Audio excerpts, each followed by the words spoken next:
Doctor John nursing type చేసి మీ questions అడగండి, తప్పకుండా రిప్లై చేస్తాను. వెంకీ బాబు 9999 సార్, పెయిన్ ఎక్కువగా ఉంటుందేమోనని భయం సార్ నాకు, లేకుంటే నేను కూడా రెడీ ట్రాన్స్ప్లాంట్ చేయించుకోవడానికి. నేను సర్జరీకి వెళ్ళేటప్పుడు ఇప్పుడు నాకు సర్జరీ ప్రాసెస్ ఎప్పుడు నేను వెళ్ళలేదు, అందుకనే కొంచెం ప్యానిక్ అయ్యాను. వెళ్ళే ముందు ఎనస్థీషియా ఇస్తారు ఇంకా అని అవి కొంచెం భయపడ్డాను లోపలికి వెళ్ళినాక.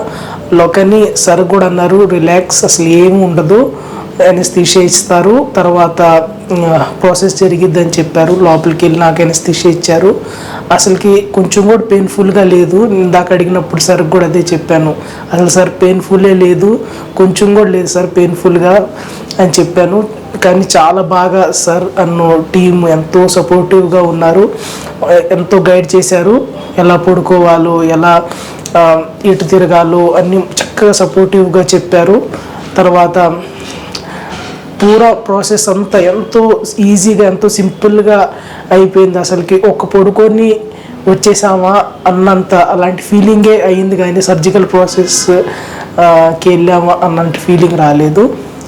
So thanks for sir and his team. Pain గురించి అసలు మీరు వరి కావాల్సిన అవసరం లేదు, ఎందుకంటే మనము ఈ సర్జరీ చేస్తున్నది లోకల్ అనస్థిషియాలో. లోకల్ అనస్థిషియా అంటే ఆ ఏరియా, ఆ పర్టికులర్ ఏరియాకు మాత్రమే అనస్థిషియా ఇస్తాం, ఆ ఏరియా మొద్దుబారిపోతుంది. ఇప్పుడు మనం చేస్తున్నది స్కాల్ప్ మీద ఉండే స్కిన్కి సర్జరీ, అంటే తల మీద ఉండే స్కిన్కి మాత్రమే సర్జరీ. సో ఆ స్కిన్ మాత్రమే మనం అనస్థటైజ్ చేస్తాము. సో ఆ స్కిన్ మాత్రమే మొద్దుబారిపోతుంది. అలా మొద్దుబారిన స్కిన్ మీద మనం చిన్న నీడిల్తో గుచ్చినా కూడా ఎటువంటి పెయిన్ ఉండదు. బట్ ఇంజెక్షన్ వేస్తున్నప్పుడు నొప్పి ఉంటుంది కదా అని మీకు డౌట్ రావచ్చు. ఎప్పుడైతే మత్తు ఇస్తుంటామో ఇనీషియల్గా ఒక 1 minute, సర్జరీ మధ్యలో ఇంకొక 3 to 4 minutes.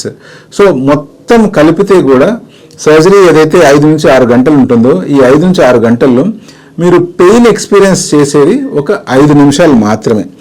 ఆ మిగతా పీరియడ్ అంతా తల కొంచెం బరువుగా అనిపించే అవకాశం ఉంది తప్పిస్తే పెయిన్ మీరు ఏ రకంగానూ ఎక్స్పీరియన్స్ చేయరు. అందుకనే పెయిన్ గురించి మీరు వరి కావాల్సిన అవసరమే లేదు. ప్రశాంతంగా హెయిర్ ట్రాన్స్ప్లాంట్ చేయించుకొని మీరు కోల్పోయిన జుట్టుని మళ్ళీ పొందుకోవచ్చు.